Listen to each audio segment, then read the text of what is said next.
when you go through things, you're like, oh, I'm the only person that deals with this stuff. And my therapist was like, yeah, I've heard all of this before. I can work with this. And the realization that you're not the only person who deals with this stuff is huge. This is the Badass Dad Pod, where we quest to live our best lives relationally, physically, and financially, no matter what age we are. Welcome to the squad, fellow badass. This episode is for the fellas. In honesty, most episodes are. That's the target audience. That's not to say that many episodes don't have value to others. It's just that this one, we're talking specifically about toxic masculinity, its characteristics, and our steps to overcome it in our own lives. We're doing this with Mike Joseph, who hosts the Detoxicity Podcast. So let's get into this. My name is Ryan Dunn, a fellow journeyer on the quest for awesome, marquee of motivation, protectorate of masculinity. I'm a level 6 relationship ranger, level 7 gym warrior, level 3 debt mage, and your lawful good podmaster. Our resident authority in this episode, as mentioned, is Mike Joseph. Mike is a mental health and sexuality educator, as well as a radio personality, and his podcast, Detoxicity, explores the questions around what it means to be a man in the 21st century. The podcast covers topics from relationships to sexuality to creativity, and it's about a year old. And I wanted to know what Mike has learned about detoxifying our view of masculinity and what common aspects of toxic masculinity we still need to overturn. So let's pull back the curtain on our poor masculine images and let the healing begin. A conversation with Mike Joseph of Detoxicity. So Mike Joseph, you have been on a journey detailing toxic masculinity in your podcast, Detoxicity. What led you to start that thing? Was it a COVID project or something that had been boiling even longer than that, or what? No, it was our first episode actually went live, I think, the week before we all shut down for COVID. Okay. A very strange irony. But the podcast had been rolling around in my head for a while. I've the first part of it kind of coming together was looking back at my own life and understanding how toxic masculinity had kept me from experiencing a lot of things and had led to a lot of things that probably didn't go correctly in my life. And from there, it sort of splinters off into a few different things. There's my mental health journey. I have a few different mental health illnesses and getting help for those. There was a sexuality journey and, working on outreach and public speaking and all sorts of different things relating to mental health and sexuality sort of led to me thinking, hey, guys who are trying to better themselves don't necessarily have a great forum for which to recognize issues and then start working on them. So I just want to put something together where fellas are kind of telling their stories and figuring themselves out. And I sent out a couple of emails and there was a deluge after that. And I was very surprised by the amount of people who were willing to speak openly and talk on the record. And here we are almost a year into the podcast. And there's no shortage of potential guests. There's no shortage of material. It's going really well. What are some of the things that people are talking about when they come on the podcast? Oh, wow. Anything you can imagine. It's, trying to figure out, like a healthy path towards their future, whether that be related to physical health. I had a guest on who suffered 5 strokes survived 5 strokes, I should say. People who are stuck creatively in the middle of COVID-19 and are not working regularly and are trying to figure out how to keep themselves afloat while this situation is going on. I've spoken to people who've lost parents. I've spoken to people who have, had distant relationships with their families and parents. Some folks have told their coming out stories. Some people have talked about their romantic relationships and how they navigate that. I've had a bunch of guests from the polyamorous community. which I'm a part of myself. And it's just, people have talked about mental illness and sort of breaks due to bipolar disorder and getting help and refusing help and just everything across the spectrum of issues. So, the one thing that's surprised me and comforted me the most is how open people are. So there's been a lot of real talk happening. In my podcasting journey, it's been amazing how much I have learned. We kind of set ourselves up as hosts as being like these voices of authority, but in a huge way, we're like the first learners, right? Yeah. So what are some of the things that you've learned about toxic masculinity in being the host of a podcast about toxic masculinity? You bring up an interesting point about us being the first learners, because I don't know who specifically is listening to the podcast. I'm not, I have no access to the individuals that are downloading or or most of the individuals who are downloading or streaming. So when I speak to people, and I'm also listening to these conversations several times over as I edit, I think I'm picking up more than anybody else listening to it.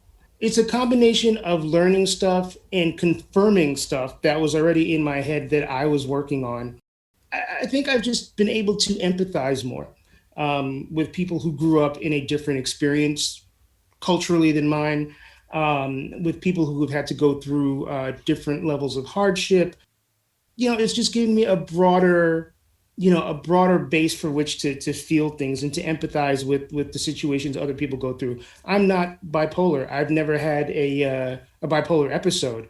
So I didn't have any idea of what that felt like until I had a guest come on and walk me through what it's like to go through a bipolar episode. So that's information I didn't have a year ago before I started the podcast. So yeah, it's I've spoken to a couple of people who married like their high school sweethearts. And I, as a person in their mid 40s, the idea of me being in a relationship, in an exclusive relationship with the same person since I was 18 or 19 years old, like blows my head away, because I was a much different person at 18 or 19 than I am at 44. The fact that that can take place isn't new to me, but the fact that that can take place and it can work is something that I'm a little bit unfamiliar with. So yeah, it is. Doing this has been really the biggest learning experience of my life. Like, can we talk about you for a minute? Oh yeah. In terms of, especially like, what were your symptoms of toxic masculinity? And were you aware of them before the podcast, or is this something that's been kind of revealed? I was definitely aware of some of them before the podcast, particularly over the past maybe 6 or 7 years. I have made a point, and I don't know if it's so much a conscious point or not, to surround myself with people who are forward-thinking and open-minded and progressive, and that is a fair amount of women, a fair amount of non-binary people, just generally progressive people who have called me out on stuff that I did not think about as much then as I do now. And I grew up, I grew up in Brooklyn in the 1980s and early 1990s, as a Black kid growing up in not great financial conditions and not great structural conditions. There was, and I'm also, I'm the first American born member of my family. So my folks came in with this very patriarchal immigrant mentality. It definitely shaped the way that I viewed women. It viewed the way that I shaped just people different from me. And even as, it viewed the way I shaped queer people, even as a queer person myself. It shaped everything around the way that I viewed people who were either different from me or something that I wasn't comfortable being. So it's taken a long time to get out of those methods of thinking. And it's been a long journey. I mean, I've been sort of trying to learn how to better myself since I was a young adult. But it didn't really come into overdrive until A, I started going to therapy, and B, I started exposing myself to people who were outside of my direct sphere, which is, I mean, look, I live in New York, and it's the greatest thing about New York is its diversity. And I've been able to hang out and befriend all sorts of different people. In terms of, I guess, the symptoms of toxic masculinity, are there some that you hear repeated again and again, either, through your lived experience or through people that you've talked through on the podcast? Oh, yeah. One thing is definitely the emotional regulation that men express. I can only really speak from my experience. Boys don't cry. Boys don't have Yeah. emotions. Stiff upper lip. Don't let people see you upset. So on, so on. So it took me a long, and it's still, sort of embedded in me. If I'm feeling bad about something, or if I'm depressed, or if I'm upset, I can articulate it, but I don't necessarily feel it. Like I don't know how many times I've cried in front of somebody, but I'm at least able to say, hey, I'm depressed or I'm feeling bad or I'm upset about this or something like that, which is a step. But in terms of being visually emotional about something, that's a little bit more difficult. But I think a lot of guys that I know, and it's been said on the podcast numerous times, are just now getting to a point in their 30s and 40s where they are feeling like they can be open with their emotions and they don't have to put up with this hiding, this repression of emotions, and being able to feel things and being able to even just express doubt, like, hey, I don't know how to do this, can someone help me? To ask for help, to ask for emotional support, particularly to ask for emotional support from people who are not their spouses or their parents. The idea of men having close friendships with one another, it not being quote unquote gay, all of that stuff is stuff that has been discussed numerous times. And also it's the way that we treat the women in our lives, the way we treat other men in our lives, the way we treat ourselves, the way we treat our families, our kids, the way we raise our children. Like all of that stuff has come up numerous times over the course of the 49 or so episodes that we've done. I would say every other episode, one of those things comes up. In talking about your own history with some of the mental health issues, how has toxic masculinity impeded your own sense of wellness? It kept me from getting help. Ultimately, I mean, it's as simple as that. I was not raised in a world where psychology or psychiatry was something that was normalized, and it's still not to a lot of the American population, at least. I didn't. I mean, I'm 44 now. I didn't start seeing a therapist until I was 31. So I've been doing this for 13 years, off and on. And honestly, if it wasn't for therapy, I would not be sitting here talking to you right now. It's changed my life in so many positive ways and allowed me to come to terms with a lot of stuff and give names to a lot of stuff that I was feeling and going through. I'm happy to evangelize for therapy. I realize it maybe not be for everybody, but I do think it's super important that everybody talks to people or has relationships with people that are outside of their immediate family group. And also that people, if they can afford it and if they have access to it, speak to somebody who can be objective, who's not who isn't invested with love or finances or anything like that. Somebody who can give them real talk and not be like, oh shit, this person's going to cut me off. So it's been really important to have a someone who knows you but is not somebody that you see in regular everyday life, to be completely honest with and have them be completely honest with you. Was there something that happened at the age of 31 or like something that kind of broke down the barrier for you to take that first step? It was two things. One, I think I hit a wall, man. Yeah. I was going through some work stuff and there was a bunch of personal stuff and I was unhappy with my living situation. And I had recently dealt with a situation in which I was being stalked and all this other stuff. And I remember I'd come home from work on a Friday and I was just like, okay, if we can't start figuring some stuff out, this is the last weekend we're going to be here. And the second part of that is that I was very fortunate to have a friend who had already normalized therapy and was going through a breakup and was talking about seeing his therapist and how his therapist was helping him. And finally, I was like, dude, give me a therapist number and I'm going to make a phone call. And, the rest is history from there. I don't know that I would have sought it out had it not been so easy to just say, hey, buddy, I know you're seeing a therapist. Hook me up with this person's phone number. For you, what was kind of the first breakthrough in therapy? Like, was there some kind of practice or some piece of advice that you got that really helped you, I guess, get in touch with your emotional side or begin to express yourself emotionally? I mean, I've always been kind of a sensitive guy. I just hold it in. Yeah. I was going to say held, but there's definitely still some present tense happening there. Yeah. I think the first thing that I really learned is that I am not, when you go through things, you're like, oh, I'm the only person that deals with this stuff. And my therapist was like, yeah, I've heard all this before. I can work with this.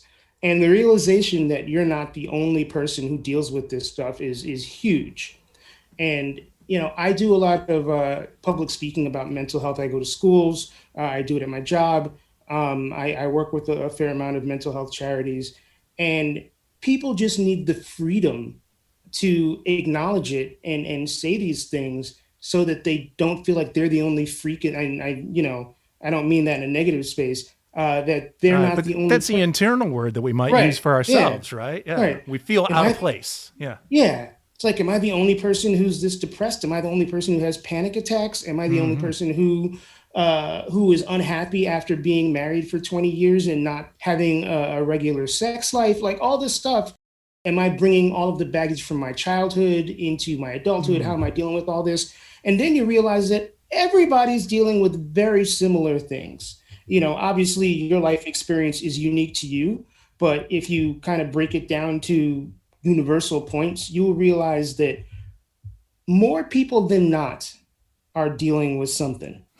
The step that you have to take is just recognizing it, acknowledging it, and then getting help for it. So in recognizing some of the things that we need to work on, what would you say is maybe on a societal or cultural level, like what is maybe the top one, or we can play it out to three things that we really need to work on in terms of toxic masculinity? Oh, that's such a huge question. Okay. It really if it is. helps to just kind of nail it down to, one thing, like if there's one baby step or massive step that we can begin taking, what might it be? I mean, I could talk about this forever. All right. One, if I were to break it down to one thing off the top of my head, I would say it's okay to be wrong.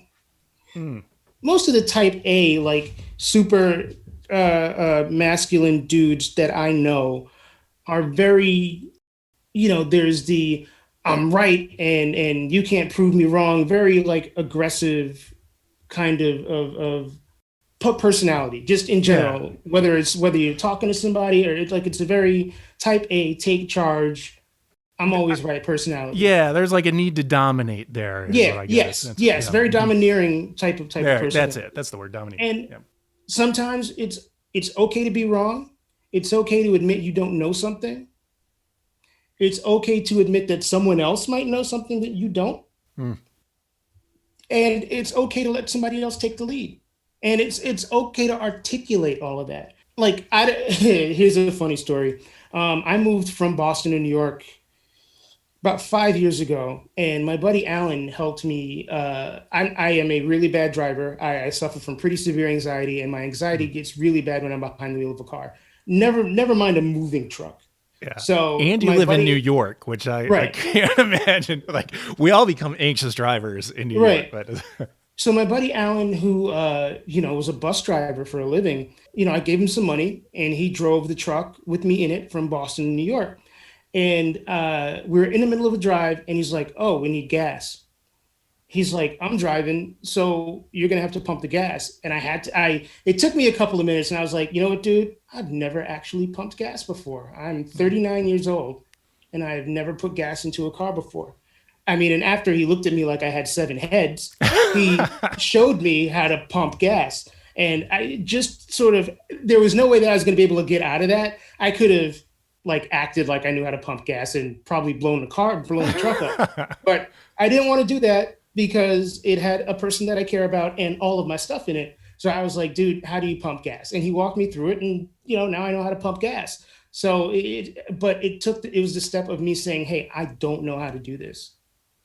Society and conditioning has it set up so that men always think that they have to be in control of stuff. And it feels so good to let go sometimes. Be like, look, hey, I don't know how to do that. Maybe somebody does know how to do this. We'll save a bunch of time if the person that knows how to do it does it. And maybe if they teach me how to do it, we'll all be better off for it. In terms of teaching us how to do things, something you said piqued my interest in terms of like forming friendships. And we're both guys in our 40s. I moved to the place I live in 4 years ago. And, the past year doesn't count, right? Yeah, past year didn't in terms exist. of, so, really, I've been here for 3 years, but haven't made a whole lot of connections yet. And you talked about guys developing friends. We consider it tough for guys to develop friends to begin with. And then it gets even harder as you age, right? There's a time in your life when it just comes super naturally, like when you're school age or even in your early 20s, everything is just hyper social. But as we get into our 40s, we kind of lean into ourselves a little bit more. Do you have advice for, the guy who's out there who's like, look, I want to open myself up to vulnerable relationships, but I don't know how to make friends. Like, I'm 45 years old. What advice do you have for forming a friendship at that point? It's much easier to do in a world that is not locked down. Yeah, totally. I hear you. But there are ways to do it. I mean, I have been fortunate to be a part of a bunch of different groups. And whether it's, prior to COVID, I was playing basketball every week with people, and, you form friendships there. And okay, so a question with that, are you Sure. a good basketball player? I am not a good basketball. Well, I'll put it to you like this. Like, is this part of our vulnerability thing? Like, I'm not a great basketball player. I can play, but I am 44 years old. I have a bad knee. I am 5'8", okay. maybe. There was a little hesitation there. All right. Yeah, and I'm slow. So I know the fundamentals, but I'm not a great I'm usually one of the shortest people on the court. Yeah. Okay. And I'm also these days usually one of the oldest people on the court. So Yeah. I'm not the world's greatest basketball player, but what I lack in skill, I make up for in toughness, I think. Okay. But yeah, I mean, so I play basketball, and I was part of a writers community for a while online, and some of those folks have become some of my best friends. It's just putting yourself out there and reaching out to the people that and homophobia ruins masculinity and or ruins relationships in a lot of ways between men, because there's always like, oh, this is gay, we don't want to do this, we can't hug, we can't hang out together and talk about stuff because that's gay, and that's so freaking silly. What's gay? Sticking your penis in somebody else's mouth, in another guy's mouth, that's gay. But talking to somebody or hugging somebody, or like a friend of mine on a podcast recently was talking about like these situations now where straight guys like cuddle with each other, and like none of that stuff is gay at all. Like, people want to be touched, people want to be hugged, people want to be loved, people want to be cared about. But we have all these like barriers, these silly invisible barriers in front of us that prevent that, because you're afraid of being labeled as gay or something like that? That's ridiculous. So just, put yourself out there, join a meetup group, join a gym. There's tons of stuff. Like, if you're like me and you're a huge music fan, when you go to a record store, like, you talk to people, go to Grammys and talk to Josh, who's one of my best friends there, and tell him that, Mike from New York sent you, and instant friends. But yeah, I mean, we put the barriers in front of ourselves, and it's really easier than we think it is. I'm part of a therapy group every week. Join one of those groups. it's just a matter of like shaking off the bullshit and stepping out, being brave, being a little fearless, not being scared of what other people are going to think of you. Yeah, man, I think that last point is so key. So often we hem ourselves in that way, not because of like we have any idea about how it's going to make us feel, but because we're afraid of the perception of how somebody else might take it. And Yeah.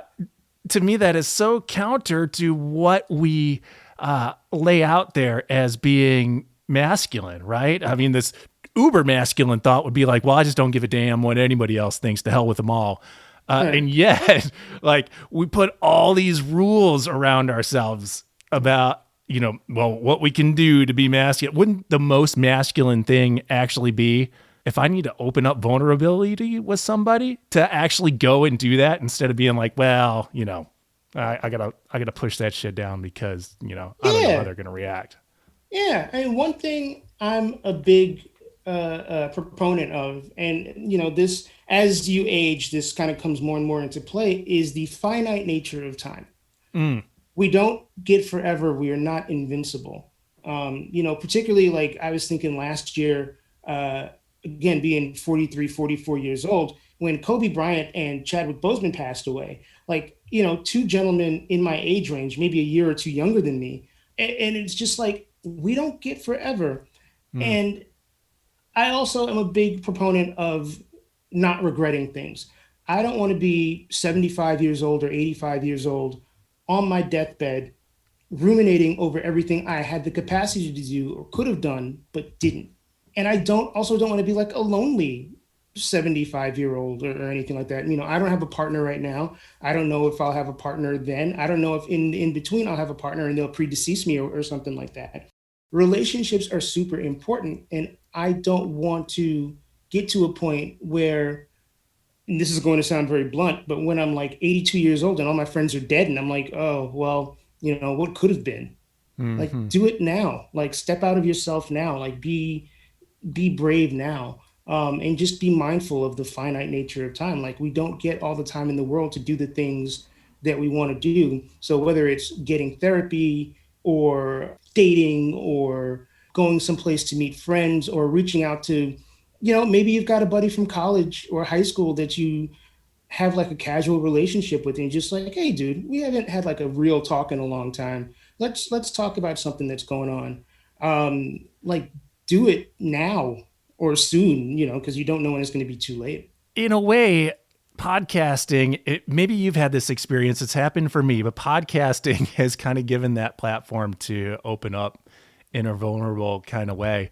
Do you have people who come on to Detoxicity and say things like, I've never admitted this before, but here it is? All the time. All the time.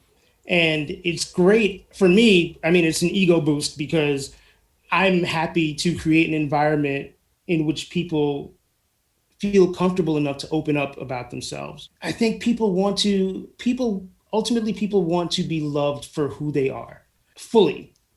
And if I can provide a place for people to do that, then that's great. I'm doing, this may sound more highfalutin than it is, but I'm creating a space for people to do that. And I think that's a wonderful thing. But yeah, I think once people get into conversation and things start rolling and they'll say something, they'll be like, wow, wasn't expecting to go there. Or, Yeah. I've never said this thing before, or I've never spoken about this publicly before, because a lot of the people that I speak to are creatives, musicians, comedians, actors, like that kind of thing. Mm-hmm. It's freedom. It's like honesty is freedom. And I think, people getting that stuff up. That's another reason therapy is so great, because you will feel so much lighter as a human being once you've gotten some of those heavy ass things off of your chest. Well, you're like a year into Detoxicity now. What's your vision for it? Phew. Just keep growing it, having more interesting conversations. I've been talking about or thinking about bringing some previous guests back to maybe either either do like a follow-up or have maybe like group conversations with people who sort of had similar experiences and figure out how that's going to work. Podcast is always somewhere in my thoughts. Yeah. So I think there are a few different ways I can approach it, but it's just I just want to grow the message and myself keep growing as an interviewer and continue to learn stuff myself. Self-improvement is a really big thing of mine. So my own self-improvement, the self-improvement of others, all of it is super important. And, we've only scratched the surface in this first year. And I think the conversations are going to get deeper and better. So what is one way that this podcast experience has improved Mike? Has improved me personally or just improved in general? It has improved Mike Joseph. Yep. One thing, I talked at the beginning of our conversation about the coincidence of this happening kind of right as we went into quarantine lockdown. What the hell else would I have been doing for the past year? True. And I'm sure I would have figured other things to do, but it's given me a sense of purpose. And I think that's the greatest thing. Like, I'm fortunate that I've worked in the same field now since I was 17 years old. So we're going on 28 years of me working in the same field that I've worked in. And I get a lot of satisfaction out of what I do for, what my day job is. Mm-hmm. But hearing from people who listen to Detoxicity or the people that I've interviewed via Detoxicity about how I've made them or how the podcast has made them think differently about certain things, there's a level of satisfaction in that way surpasses anything that I've been able to do for my real job. And I think knowing that you made a positive impact in somebody's life that puts a stamp on it right there. Just knowing that you had a conversation or that someone brought something up or you brought something up that might have been uncomfortable, or might cause some, a thought process that's not the greatest in the world, but will lead you to a conclusion that ends up with you bettering yourself or the lives of people around you. That's super important. I mean, we live in a world where there's so much negative stuff. You go on news sites and see so much negative stuff. You think about politics, there's so much negative stuff. And the ability to put something positive in the world is really, really meaningful to me. So that's what I've gotten out of it more than anything else. And that's the mission of the show overall, is just put positive stuff in the world and improve people's lives from like a regular person standpoint. Like, I'm not trying to be Oprah or Dr. Phil or Dr. Oz or any of those people. Like, I don't have a degree in anything. I am just some guy who has a ton of life experience. And, I think I am a fairly empathetic person, and I'm giving people forums to talk about their lives. Cool. For folks who want to dig in more to Detoxicity and more into Mike Joseph in general, where's a good spot for them to go to? There are a bunch of places. Detoxicity is available on just about every podcast platform, whether it's Podbean or Spotify or Apple or Stitcher, all of those things. You look for Detoxicity. And on social media, you can follow me on Instagram at DetoxPodGuy. And I'm on Twitter at TizMikeJoseph. And I post a lot about the podcast, and I post a lot about other stuff too. Sure. But yeah, Instagram and Twitter, or just, if you just want to follow the podcast, you can find it, subscribe. I release new episodes every Wednesday morning. All right, a ton of info this episode. What do you feel pushed or pulled to do because of this episode?